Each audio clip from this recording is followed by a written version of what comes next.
Scotland is currently reeling under the onslaught of Storm Ingrid, a powerful North Atlantic low-pressure system that has triggered rare red weather warnings across the northern and western Highlands, the Orkney Islands, and parts of the Central Belt. With wind gusts clocking in at an unprecedented 110 miles per hour, and rainfall totals expected to exceed 150 millimeters in less than 24 hours, authorities are calling it one of the most severe meteorological events of the decade. The Met Office issued a red warning early this morning, the highest level of alert, signifying a danger to life. Storm Ingrid underwent explosive cyclogenesis, often termed a weather bomb, as it moved across the Atlantic, fueled by an intensified jet stream. In the Cairngorms, automated weather stations recorded gusts of 110 miles per hour, while coastal areas like Ullapool and Stornoway have seen sustained hurricane-force winds. The impact on infrastructure has been immediate. Over 85,000 homes are currently without power as falling trees have downed high-voltage lines across Perthshire and Aberdeenshire. Scottish and Southern electricity networks has moved to red alert status, though engineers are currently unable to make repairs due to the treacherous conditions. The transport network across Scotland has ground to a total halt. Network Rail Scotland suspended all services north of the border after multiple reports of debris on tracks and damage to overhead wires. The Forth Road Bridge and the Queensferry Crossing have been closed to all traffic, effectively severing the main artery between Edinburgh and the north. At sea, CalMac ferries have cancelled all sailings to the inner and outer Hebrides. Waves exceeding 12 meters, 40 feet, have been reported in the Minch, leading to significant coastal erosion and the flooding of harbourfront properties in Oban and Mallaig. Air travel has been equally affected. Edinburgh and Glasgow airports have grounded most departing flights, with incoming aircraft being diverted as far south as Manchester and London due to severe crosswinds. While the wind has caused structural damage, the rainfall associated with Storm Ingrid's trailing cold front is causing a secondary crisis. The Scottish Environment Protection Agency has issued over 40 flood warnings. The River Tay and the River Spey are reportedly at risk of bursting their banks. In the town of Dumfries, the White Sands area is already underwater, with local emergency services using inflatable boats to evacuate residents from ground floor apartments. The saturated ground from previous weeks of rain means that the risk of landslides in the Rest and Be Thankful mountain pass is at an extreme level, leading to its preemptive closure. First Minister of Scotland has convened a Scottish Government Resilience Room meeting to coordinate the emergency response. The safety of the public is our absolute priority, the First Minister stated in a televised briefing. We are urging everyone in the red and amber warning zones to stay at home. Do not travel. Storm Ingrid is a life-threatening event, and the emergency services must be allowed to focus on the most vulnerable. The British Army has been placed with a red weather warning in effect. The county is experiencing a combination of hurricane cyclogenesis, or a weather bomb, dropping more than 24 millibars of pressure in less than 24 hours as it approached the Celtic Sea. This morning, the Met Office took the rare step of issuing a red warning for Cornwall, citing a significant danger to life from flying debris and extraordinary coastal conditions. At Gwinnear Station in Land's End, wind gusts have been officially clocked at 102 miles per hour, surpassing records set during previous major storms. The unique geography of the Cornish Peninsula has funneled these winds, creating a wind tunnel effect that has uprooted ancient trees and stripped roofs from buildings in Penzance, St. Ives, and Falmouth. The most devastating aspect of Storm Ingrid has been the timing of its peak intensity, which coincided with a high spring tide. In Porthleven, the iconic harbor defenses were breached by waves estimated to be over 15 meters, 50 feet, high. The seafront in St. Ives and Mousehole has been inundated, with seawater surging into ground floor shops and historic pubs. Part of the coastal path near Newquay has collapsed into the sea due to severe cliff erosion. The Coast Guard has issued a desperate plea for all vessels to remain in port. Despite the warnings, A small fishing vessel was reported in distress off the Lizard Peninsula earlier today. A heroic rescue operation by the RNLI is currently underway in near impossible conditions. Network Rail has suspended all services on the Cornish Main Line west of Plymouth. The iconic seawall at Dawlish, though in Devon it serves as Cornwall's vital link, is being monitored closely as waves overtop the tracks. The A30, the county's main artery, is littered with fallen trees and overturned high-sided vehicles. The Tamar Bridge connecting Cornwall to Devon has been closed to all traffic due to dangerously high crosswinds. National Grid Electricity Distribution reports that over 65,000 Cornish homes are currently without power. St. Austell and the Bodmin Moor area are among the hardest hit.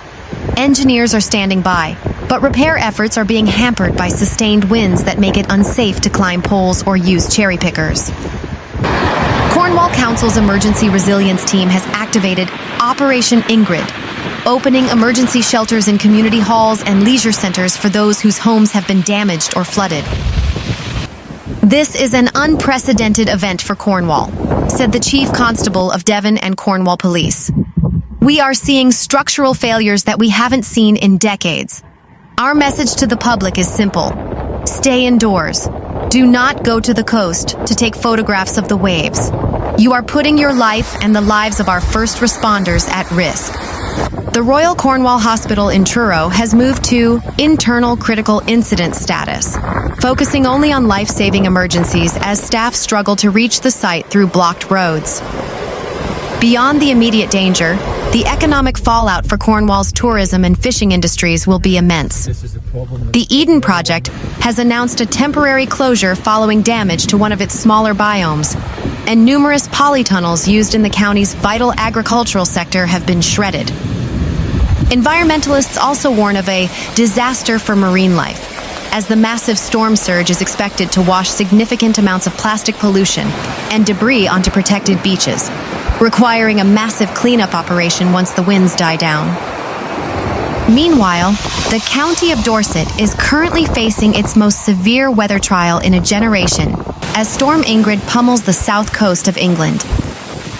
A rare Met Office red weather warning is in place for the entire Dorset coastline, from Lyme Regis to Christchurch, as a powerful Atlantic depression brings a combination of hurricane-force winds, catastrophic coastal flooding, and total transport paralysis. Storm Ingrid underwent rapid, explosive cyclogenesis over the Atlantic, arriving at the Dorset coast with a central pressure of 952 millibars. The storm made landfall in the early hours of this morning, penetrating deep into the lower streets of the town. The 18-mile barrier beach is facing an extreme overtopping event. Residents in the village of Chiswell were evacuated late last night as the sea defense sirens wailed, signaling a breach of the floodwalls. In Poole, the world's second-largest natural harbor, water levels have reached record highs. The luxury enclave of sandbanks is currently cut off, with the main access road under 3 feet of water and debris. Scottish and Southern Electricity Networks, SSEN, reports that over 42,000 properties in Dorset are currently without power.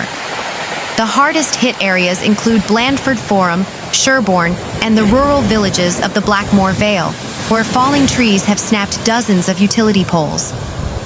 South Western Railway has suspended all services between Weymouth and London Waterloo. A major landslide triggered by torrential rain has blocked the tracks near Buckhorn Weston, and engineers warn that the line may be closed for several days.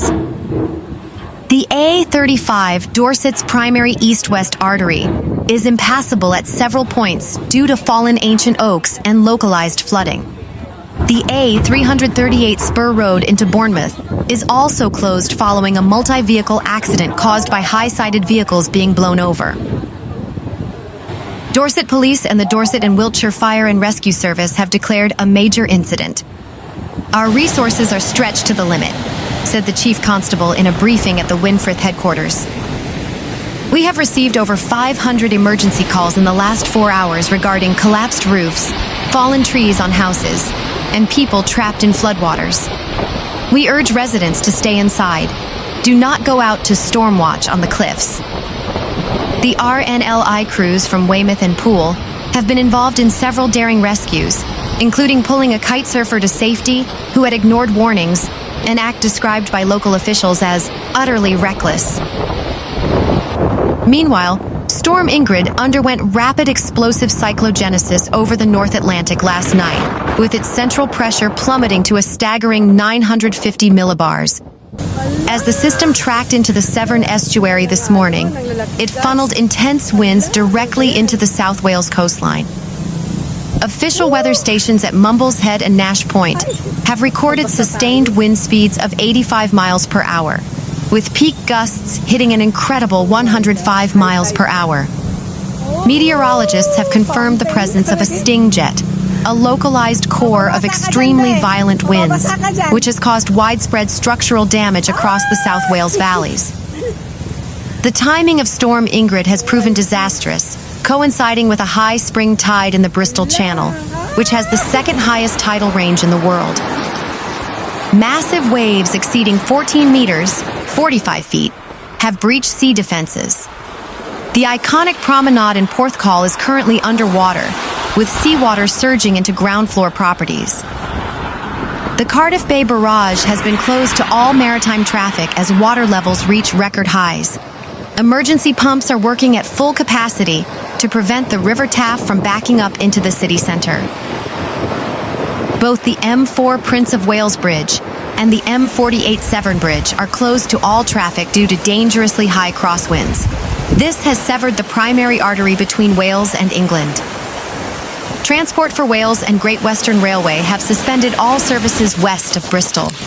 A major landslide triggered by Ingrid's torrential rain has blocked the South Wales main line near Upper Boat. While the coast battles the wind, the South Wales valleys are facing a secondary crisis: rainfall. Storm Ingrid has dumped over 120 millimeters of rain in less than 12 hours over the Brecon Beacons. This water is now surging down the Cynon, Rhondda, and Taff rivers.